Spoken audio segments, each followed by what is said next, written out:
Brought to you by Techno Camon 30 series.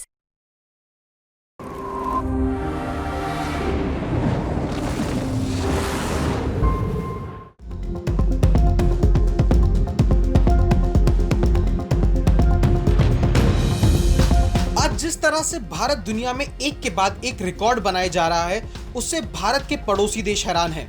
खास तौर से भारत का वो पड़ोसी जो दुनिया में खुद को सुपर पावर बताता है। नाम है चीन।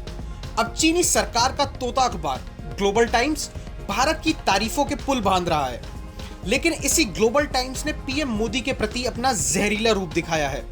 ग्लोबल टाइम्स ने भारत को लेकर कहा कि मोदी सरकार के हिंदू राष्ट्रवादी सोच के प्रति उभार चीन और भारत के रिश्ते खराब होने का कारण है।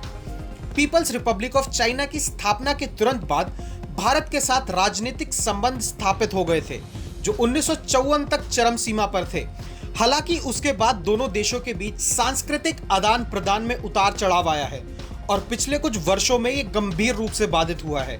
चीन और भारत के बीच संबंधों में एक खराब स्थिति भारत की घरेलू राजनीति में बदलाव, हिंदू राष्ट्रवाद के उदय और भारत में सामाजिक परिवेश में दक्षिणपंथी प्रवृत्ति का अधिकता के चलते आई है। इसके अलावा इस पर अंतर्राष्ट्रीय रणनीति परिदेश में भी बदलावों का असर पड़ा है। वहीं दूसरी सभ्यता को सिखाना चाहता है, लेकिन भारत नहीं। भारत को चीन के प्रति अपने नजरिए को बदलना चाहिए और चीन से अपने संबंध मजबूत करने चाहिए। तो सुना आपने ये बयान जिसमें चीन अपनी बौखलाहट निकाल रहा है और अपने तोता अखबार ग्लोबल टाइम्स से भारत और चीन के रिश्ते ठीक करने की बात कर रहा है। वैसे बीते कुछ सालों में जितने भी ताकतवर देश हैं, वो चीन का साथ न देकर भारत का साथ दे रहे हैं। ये बात चीन को हजम नहीं हो रही है और चीन ग्लोबल टाइम्स के जरिए भारत और चीन के रिश्तों पर ज्ञान दे रहा है। लेकिन अगर देखा जाए तो एक और चीन और भारत का ट्रेड आसमान छू रहा है, लेकिन भारत और चीन के रक्षा संबंध कहीं सुधरते नजर नहीं आ रहे हैं।